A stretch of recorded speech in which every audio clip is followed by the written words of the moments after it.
Welcome to Ukrainian Diaspora Sport Association. And with me right now, sitting in California, 101 Boxing Club, seeing the head coach of Oleksandr Gvozdyk, Marco Contreras. Hello, Marco. Hello, everybody. Hello, coach. First of all, can you introduce yourself? Let us know about your experience and about your world's athletes. My name is Marco Contreras. I've been a professional boxing coach for about 15 years. I started helping Robert Garcia with his professional boxers. That's how I met Egis Klimas and all his boxers that he brought to Oxnard to train with Robert Garcia. What are the core elements of your training philosophy? Core elements. Most likely I look for conditioning and skills. Skills. If there's no conditioning, the skills go down the drain if these guys don't have condition. So condition is very important in training in most of the fighters. How many athletes do you have right now coaching right now?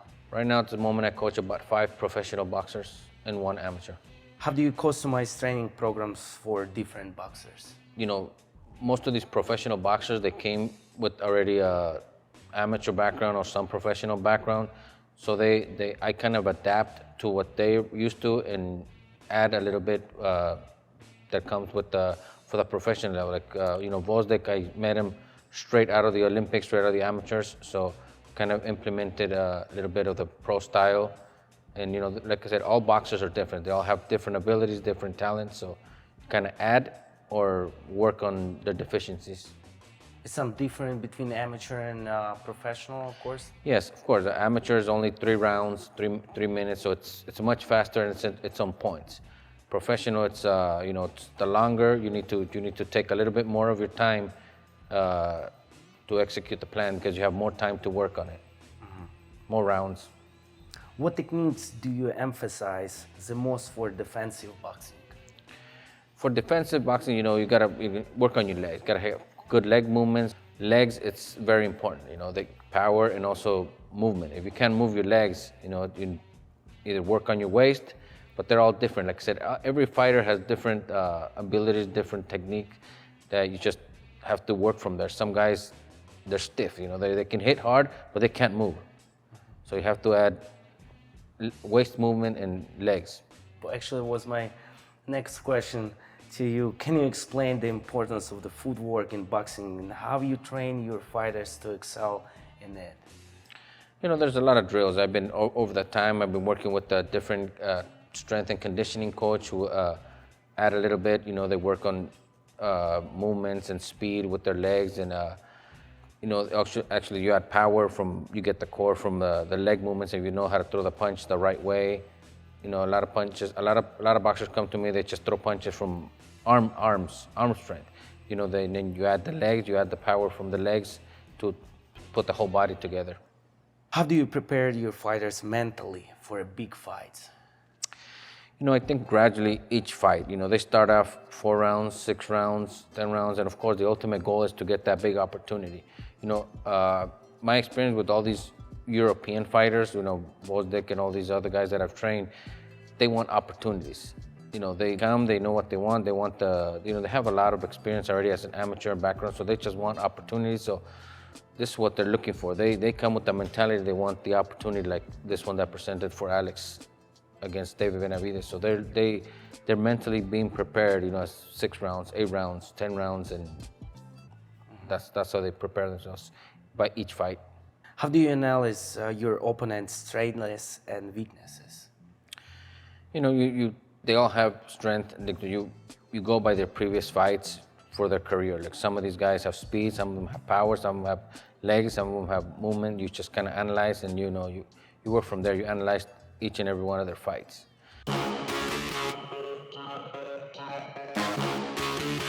How do you start working with Alex right now, because he got a long time, let's say, pause of period? How do you start doing this, like step by step, working with him? Well, Alex, he left. He had a temporary retirement, but he never left the gym. He's always been in the gym. He's always been working out. He's sparring, not at the same intense as preparing for a fight, but he's always been, sparring once a week, every 2 weeks. He would always get in the ring with some guys. He was always in the gym. He never left the gym. That was the big thing about Alex. He had the big lapse where he didn't have fights for 3 years, but he was always in the gym. And we had thanks to Reynoso with Canelo's team, they gave us the opportunity to put him on those 3 fights that he already had. So that kind of got him back to where he belongs at the top level. How do you balance intense training with necessary recovery periods?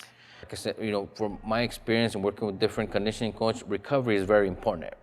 Like for different type of fighters, depending on, how they're, you have to kind of put a stop to them in as far as training, because they work hard. Some trainers 6 days a week.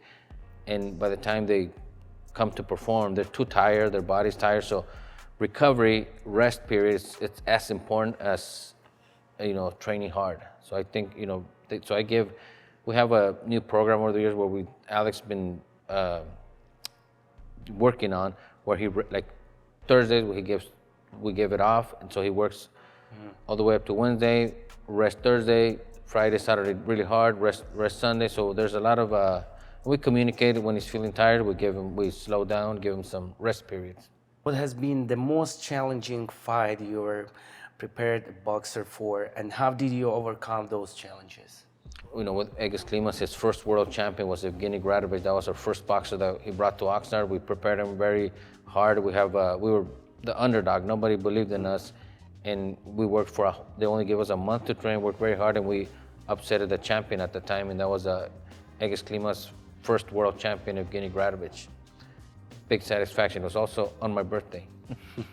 Can you say a couple words about use against amateur bucks? You have some experience with the kid, like students. Yeah, no, I started training back, in 2000, working with kids from 8 years old to 18 years old, and I took them to a lot of national and international tournaments as well. And to the amateur, right? Yes, amateur. What can you say about the amateur and professional?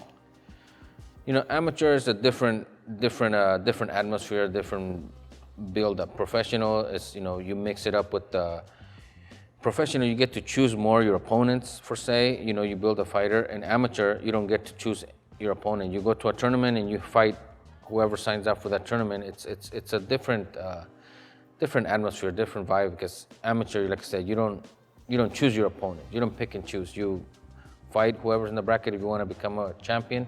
And the pros, you have, maybe 1,000, 2,000 in the world that are in your weight class, and you only fight about, depending on your career, 30 or 40 guys in your whole career out of that whole group.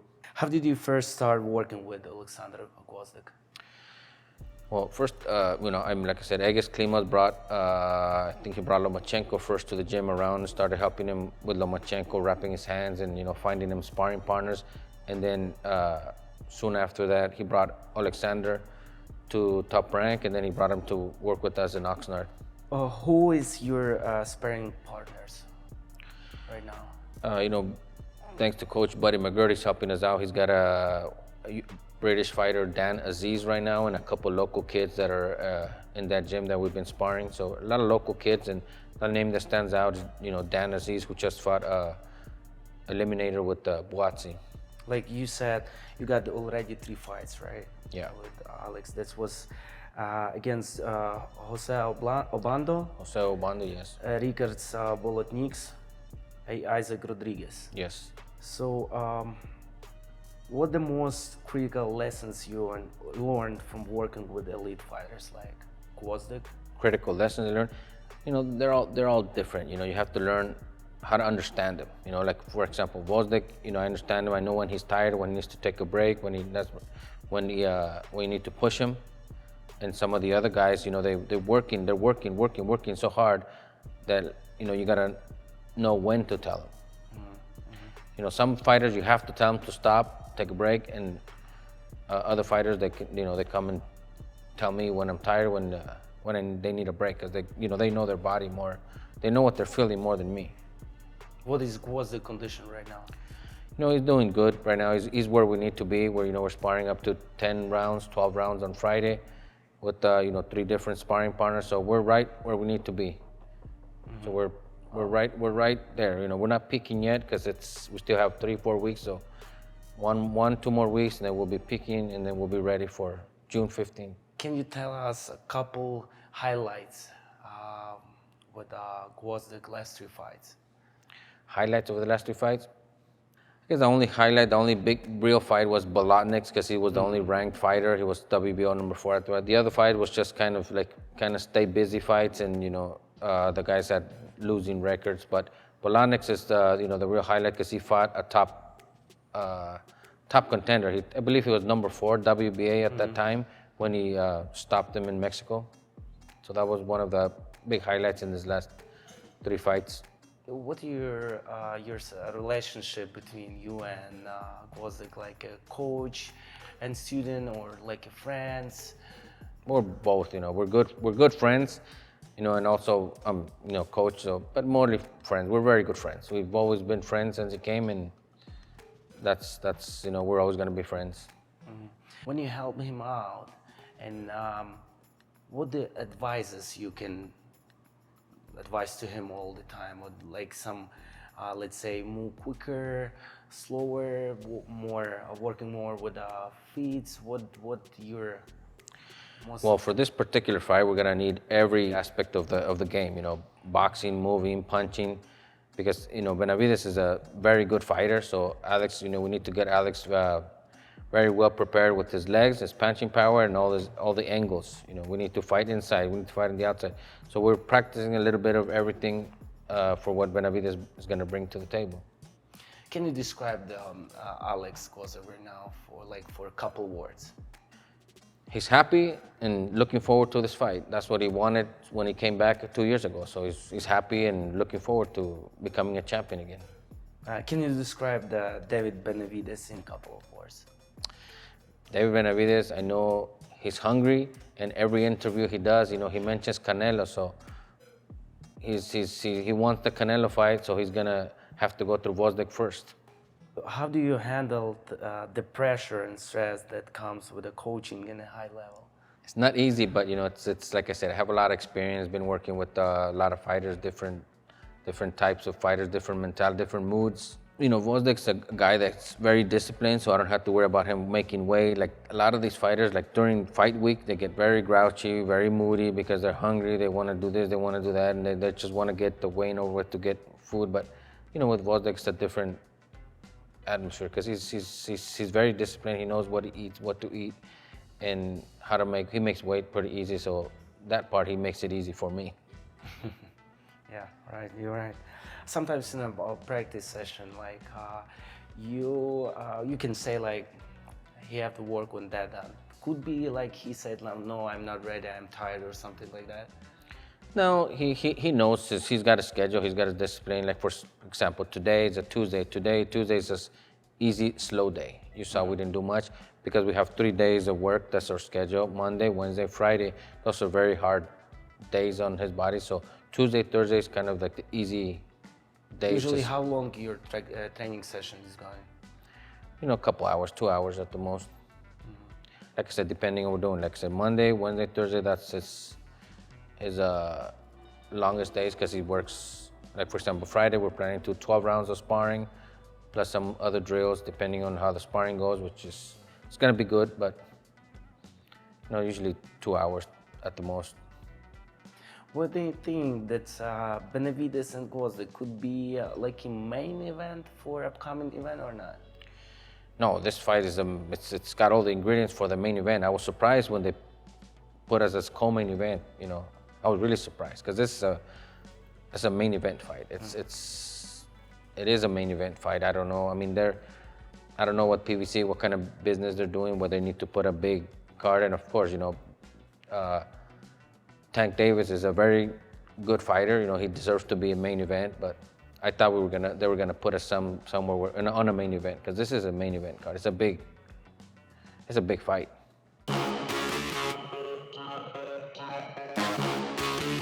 What can you say about the Davis and Martin fight? You know, it's an interesting fight. Davis is coming up undefeated, hungry. You know, Martin Davis has proven that he's an elite fighter. He's a three-time world champion.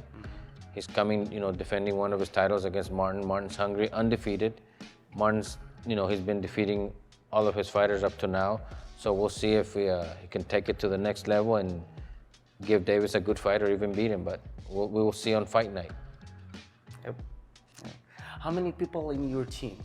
We have a full team. We have myself, an assistant coach, the cut man, and a strength and conditioning coach who works with Alex in the mornings. Mm-hmm. So we have a full team. Full team. Yeah. Perfect. So you're ready, like you're packed. Yeah. Cool. What is your opinion? What is the best boxing fighter right now in that moment? It's hard to pick. You know, you have three guys that have done everything they could in the position. You know, you got right now maybe edging a little bit on Usyk because of, you know, the size, that what he accomplished as a fighter. You know, he's a small heavyweight. So I believe Usyk might be number one. Then you got Crawford and Inoue. Those three fighters, you know, they've all been undisputed in two different weight classes. And of course, these guys have opportunity to be undisputed in more weight classes, but Usyk can't go any higher. Usyk's stuck there, you know, but it's heavyweight undisputed. That's like the top. What do you think about the Joshua? What, I mean, a fight with Joshua? Yeah. Well, you know, he did what he had to. He did two excellent fights with Anthony Joshua, beat them both, and earned his spot to fight Fury. I've been lucky enough to be close to Usyk, Lomachenko. I was actually in Saudi Arabia this past weekend. I witnessed him make history again. You know, undisputed heavyweight champion. So it's a very good cycle. I think everybody goes through cycles. So that cycle, 2012, was one of their best cycles in history in Ukraine. You know, you saw even Saturday, the other one, Berinchik just became a world champion as an underdog also here in California. So, what inspired you to become a boxing coach? You know, when I was going to elementary school, I used to go to school with my friend. His uncle was a world champion, Humberto Gonzalez. I don't know, Humberto Chiquita Gonzalez out of Mexico City. He was a world champion back in those days, and every time he would fight in Los Angeles, he would bring his family to watch him. So we had a teacher in school. After his fight that Monday, you know, he would play the fight for us in school. Instead of teaching class, he would play the fight. So his father brought us to the boxing gym ever since then. What do you enjoy the most about being a boxing coach? Well, you know, I could say, you know, when the guys win, that's a very, you know, very big joy that, you know, nobody can take away. And also, you know, I get to travel the world. Again, about the young starters, like, what advice do you have for young aspiring boxers who wants to turn a professionals? Who want to turn professionals, you know, just find the right coach. If they don't have the coach, just find somebody with, you know, who's got experience, who, you know, that can take him to the next level from amateur to pro. There's a few of them that can. But like you said, it's most important, the discipline, correct? Discipline is very important. You know, that's from the start. Discipline is very important because you can have all the talent of the world, but if you don't have discipline, you know, you'll be very good boxer for 2 rounds, and then if you're not disciplined in training, it's gonna show. You know, for the rest of the rounds, you're gonna be disciplined, and hard work beats talent. Coach Marco, thank you so much. Thank you so much. Take care about the Gvozdyk as well. And I hope we will see you on June 15 at Las Vegas, right? Yeah, we'll be there in Vegas June 15th, so everybody come out and support. So this is going to be in pay-per-view, right? Yeah, it's good things. Amazon pay-per-view. Wow, Amazon? I never heard. It's Amazon as well, right? Amazon Prime pay-per-view, yeah. Wow, that's cool. It's going to be their second show for PVC on Amazon Prime. Coach, thank you so much. Thank you guys for coming out.